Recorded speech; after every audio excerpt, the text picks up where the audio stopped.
got a horse that likes to rear. And also there's an extra add benefit of it. A horse like this one who likes to kick out, she's gonna get very uncomfortable when she kicks. She's gonna be pulling on her own dang tail. But right now I got it length where if she steps that nose out, she's gonna pull on her tail. And if she gets on the bend, she's not going to put no pressure on the tail. And like I said, I got a simple jerk knot in there.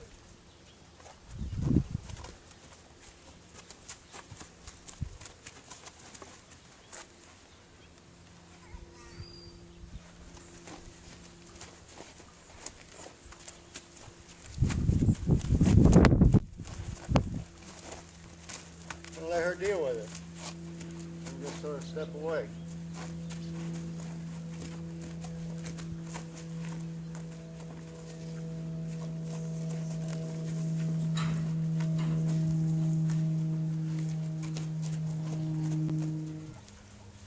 How do I know when she's finally getting it?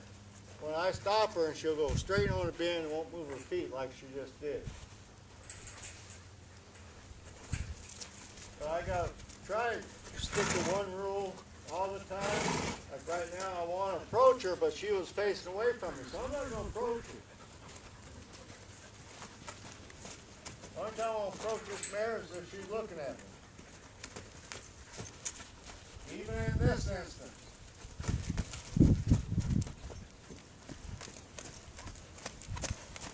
Especially a mare like this.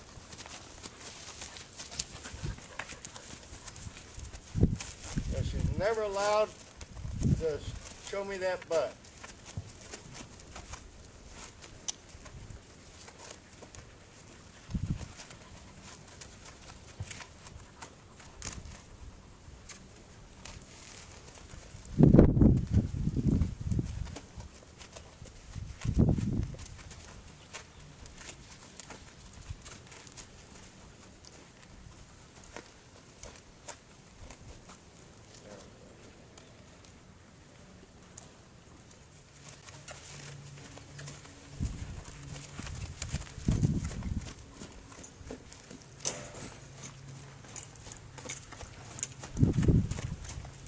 Now, I will say this, whenever you're doing this, always stay in the round pen with them. Don't just go. I heard one guy, he went to town one time on a horse and he had the rein tied to the saddle, secured, and the owner pulled up and untied her horse because the horse was laying on the ground. And she waited around for him about half an hour and the guy never showed up.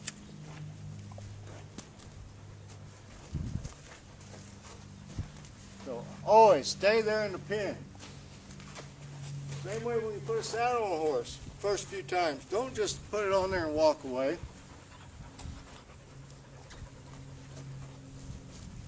Because accidents can happen.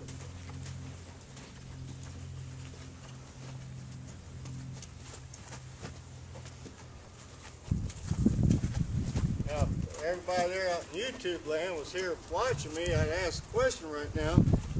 If you can tell which side's softer. So, young lady, which side is softer? Hey, you're the only one here. I can't ask Megan. She's behind the camera.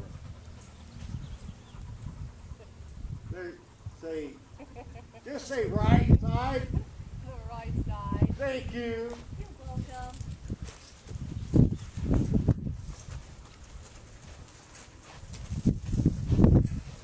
And she's right. This horse is a lot softer on this side.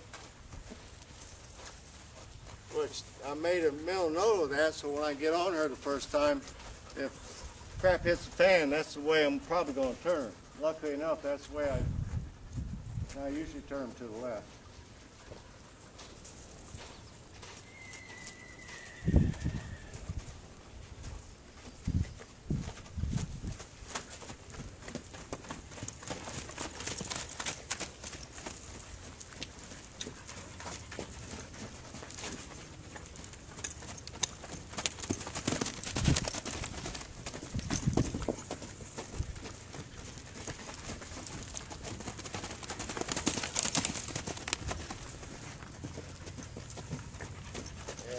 I showed the other way first because first thing, somebody's comments would say, well, she's kicking because it's getting her tail pulled. No, she's kicking because she's opinionated, as I call it.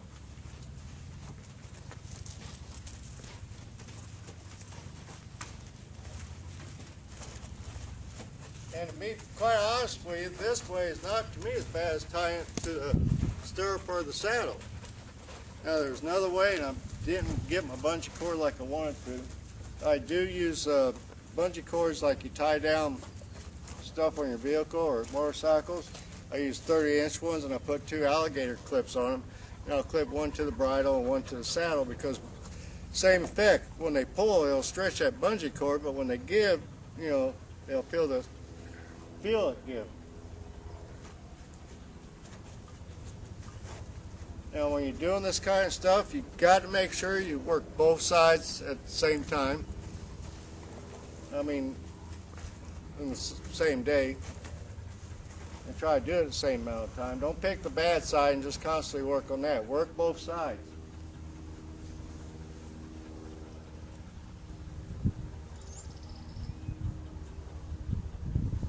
So like I said, this is just 2 different ways to do it, and these are for the rehab horses, mainly for the ones that does like to go up and been taught to get away from that bed either by rearing or pushing through your hands.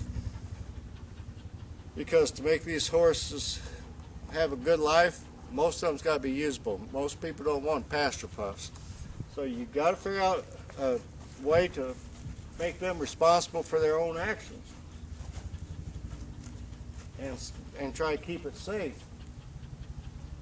And I know some people just think this is terrible, but at the end of the day, for them type horses that don't have, this is their last hope, it's a lot better than them going to the slaughter plant.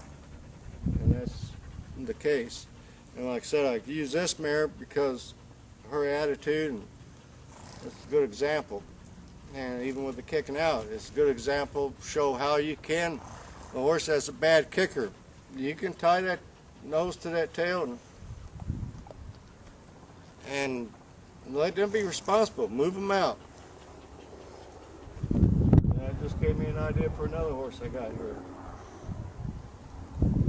So the key thing is being fair, make them be responsible for their own actions, and then it's just another way. Never, I say this at all my clinics, and I'm getting more and more people ask me when we'll be in Nova Scotia, Australia, Italy. My problem is I don't have no sponsors, so I'm sort of, you know, whatever I can make, and I can't go over them places for nothing. But I'd love to. Hopefully one day I'll see y'all over there. But when I do my clinics, that was my point, I tell everybody, do not get stuck on one trainer or one clinician. I mean, I don't care if it's Dennis Reese, Pirelli, Chris, Cox, Richard, you know, or the pup, I forgot his name, oh, Anderson. Oh God, that hurt that boy's ego. But Anderson, don't get hooked on one person. There's too many different ways. And some of the old ways are not bad ways, but you got to know how to apply them. And I've seen some people show on one TV station where they just tie that rein to the saddle and it's secure. There's no give to it unless the horse gives to the bit. And what can happen, they don't show that, explain that on it, the horse can't go up and over. But these 2 ways I've just showed you, you eliminate that almost down to 95%, because there's no surety when you're working with horses. So anyhow, that's my tidbit for today. As I always say, be true to a horse. They'll be true to you. First and foremost, be true to yourself. All my kids and family and everybody else out there is special to me. Wash Day Lake, KDA.